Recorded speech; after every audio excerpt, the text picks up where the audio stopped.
आज आपण एका महत्त्वाच्या विषयावर चर्चा करणार आहोत, अभ्यासाची शिस्त. रॉय एफ बॉमेस्टर आणि जॉन टियर्नी यांच्या विल पॉवर या अत्यंत प्रसिद्ध पुस्तकातील संशोधनावर आधारित हे आजचे आपले विश्लेषण आहे.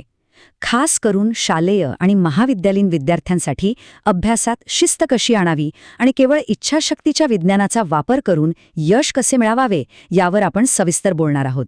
चला तर मग लगेच सुरुवात करूया. बऱ्याचदा असं होतं ना की आपण अगदी ठरवून अभ्यासाला बसतो, पण थोड्याच वेळात लक्ष विचलित होतं.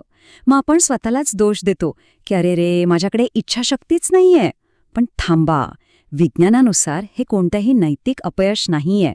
खरं तर ती एका मर्यादित मानसिक ऊर्जेची कमतरता आहे. आपला मेंदू नक्की कसा काम करतो हे समजून घेणं इथे गेम चेंजर ठरू शकतं. तर आजच्या या सादरीकरणात आपण ह्या 5 मुख्य टप्प्यांवरून जाणार आहोत. इच्छाशक्तीचं विज्ञान समजून घेण्यापासून ते प्रत्यक्ष अभ्यासाचा एक ठोस कृती आराखडा तयार करण्यापर्यंतचा हा रंजक प्रवास असेल. चला, पहिल्या टप्प्याकडे वळूया. आपली इच्छाशक्ती म्हणजे एक मानसिक स्नायू आहे. संशोधकांच्या मते इच्छाशक्ती हा फक्त एक शब्द नाही, तर ती आपल्या शरीरातील एखाद्या प्रत्यक्ष स्नायूसारखीच काम करते. इथे इगो डिप्लिशन नावाची एक भन्नाट संकल्पना आहे. सोप्या भाषेत सांगायचं तर एका कामासाठी इच्छाशक्ती वापरली की दुसऱ्या कामासाठी आपली मानसिक ऊर्जा कमी होते. बीपर स्टडी नावाच्या एका संशोधनात असं समोर आलंय की आपण दिवसाचे तब्बल 4 तास फक्त वेगवेगळ्या मोहांना विरोध करण्यात घालवतो.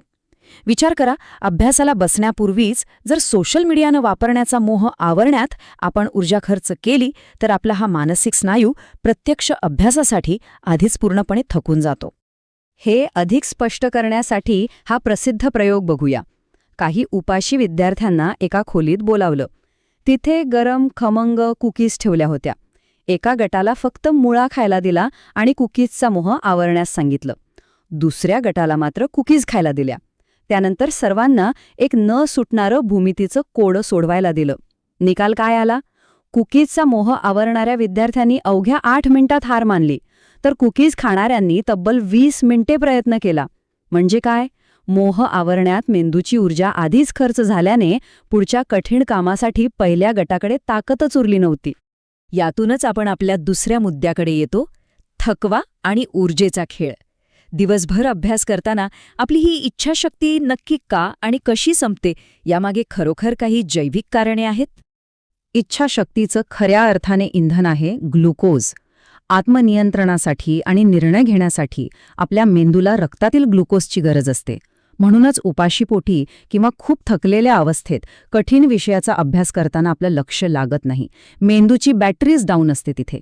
आता ही आकडेवारी पहा. हे इस्रायलमधल्या न्यायाधीशांच्या निर्णयांवर केलेलं संशोधन आहे आणि हे खरंच धक्कादायक आहे. सकाळी ताजेतवाने असताना न्यायाधीश 65% कैद्यांना पॅरोल मंजूर करतात. पण दुपारच्या जेवणाआधी जेव्हा मेंदू थकलेला असतो तेव्हा हे प्रमाण थेट 10% येतं आणि जेवणानंतर ते पुन्हा 65% होतं. याला म्हणतात निर्णयाचा थकवा किंवा डिसिजन फटीग.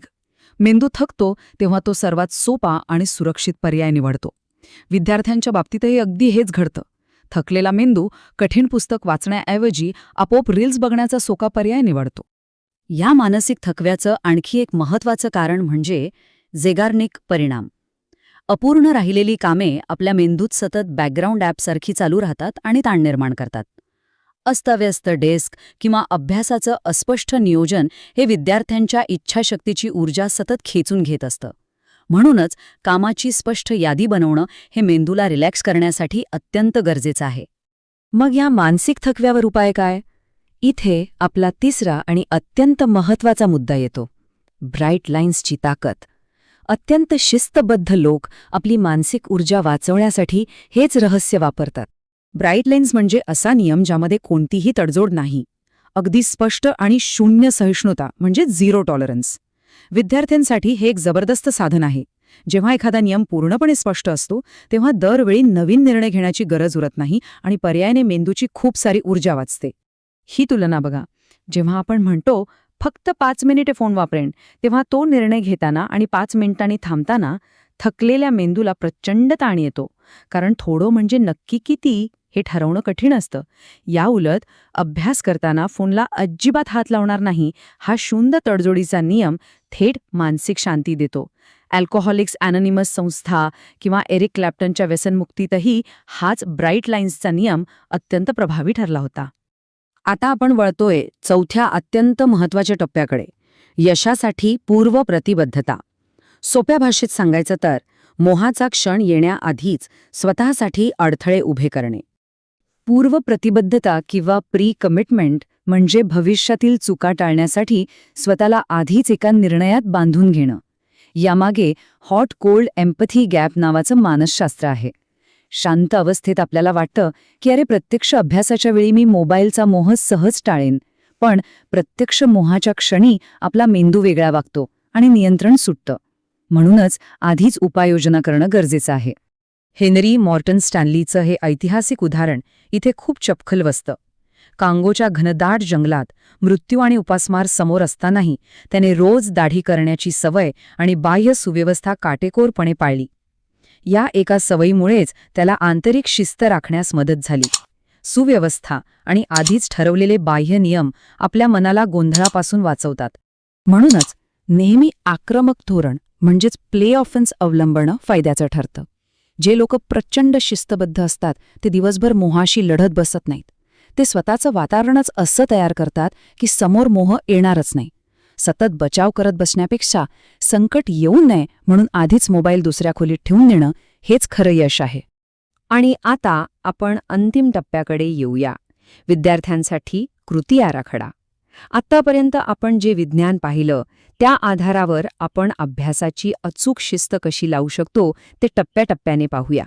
विद्यार्थ्यांची इच्छाशक्ती वाढवण्यासाठी हा 4 टप्प्यांचा स्पष्ट कृती आराखडा नक्की वापरून पहा. पहिली पायरी, अपूर्ण कामांची यादी कागदावर काढून झेगार्निक परिणाम कमी करा आणि अभ्यासाचं स्पष्ट नियोजन करा. दुसरी पायरी, अभ्यासाच्या वेळेत अडथळे आणणाऱ्या गोष्टींसाठी 0 सहिष्णुतेचा म्हणजेच ब्राईट लाईन्सचा काटेकोर वापर करा. तिसरी पायरी, कठीण अभ्यासाला बसण्यापूर्वी चांगला आहार घ्या जेणेकरून मेंदूला ग्लुकोजचं इंधन मिळेल. आणि चौथी सर्वात महत्त्वाची पायरी, पूर्वप्रतिबद्धता. अभ्यास सुरू करण्यापूर्वीच लक्ष विचलित करणाऱ्या सर्व गोष्टी स्वतःपासून लांबकूल कुलूपबंद करून ठेवा.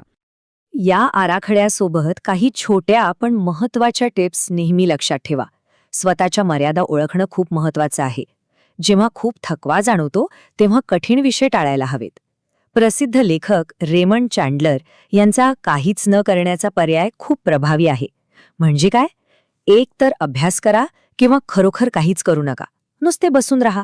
यामुळे मेंदूला आपोआप कंटाळा येतो आणि तो अभ्यासाला सुरुवात करतो. आणि हो, एखादं ध्येय पूर्ण झाल्यावर प्रगतीचा आनंद साजरा करण्यासाठी स्वतःला छोटे बक्षीस नक्की द्या. सादरीकरणाच्या शेवटी एक गोष्ट नेहमी लक्षात ठेवा, इच्छाशक्तीचा उद्देश स्वतःला शिक्षा करणं हा अजिबात नाही, तर स्वतःच्या प्रगतीचा आनंद घेणं आहे. आज आपण पाहिलं की इच्छाशक्ती हा एका स्नायूसारखा आहे. त्याला जर योग्य इंधन, ब्राईट लाईन्स आणि पूर्वप्रतिबद्धतेची जोड मिळाली तर कोणत्याही विद्यार्थ्यासाठी शैक्षणिक यश मिळवणं अजिबात अशक्य नाही. तर मग आज अभ्यासाला बसताना आपली ब्राईट लाईन कोणती असेल यावर नक्की विचार करा. हे विश्लेषण पाहिल्याबद्दल खूप खूप धन्यवाद. पुढील वेळी अशाच एका रंजक विषयावर नक्की भेटू.